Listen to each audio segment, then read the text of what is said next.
किसी में दम है तो हमको महाराष्ट्र से निकाल के दिखाए। अगर मराठी नहीं बोलने पर मैं नहीं बोलता हूं मराठी, मुझे निकाल के दिखाओ। किसी भी नेता को खुला चैलेंज देता हूं।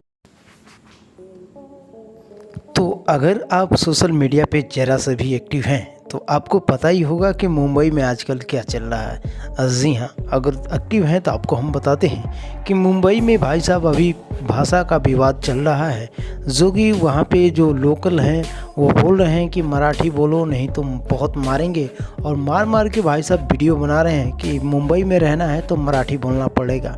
इसी बात को लेकर अभी तक कोई भी नेता सामने नहीं आया है, लेकिन भाई साहब यूपी बिहार की बात आती है तो हमारे एक्टर किसी से कम नहीं। वहीं पे निरहुआ भी थे और उन्होंने खुला चैलेंज दे दिया कि मैं मुंबई में रहता हूं, मेरे को मराठी बोलना नहीं आता है, मुझे निकाल के दिखाओ या मुझे मार के दिखाओ।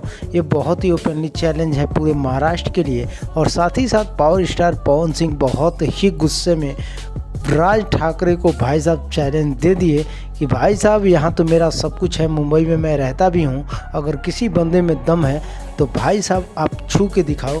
और आपको भी ये बात जानना चाहिए, पता होना चाहिए कि भाई साहब आप भी अब चुनाव के लिए जाते हैं यूपी बिहार में तो आपको भी भोजपुरी बोलना पड़ेगा, तभी आप यूपी बिहार में जाके एग्जिट कर पाएंगे, नहीं तो आपको घुसने तक नहीं दिया जाएगा, वहीं पटक के मारेंगे। ये खुला चैलेंज था पावर स्टार पवन सिंह के साथ में और निरहुआ का भी। तो आपकी क्या राय है कमेंट बॉक्स के माध्यम से ज़रूर बताइएगा। मिलते हैं नेक्स्ट अपडेट में।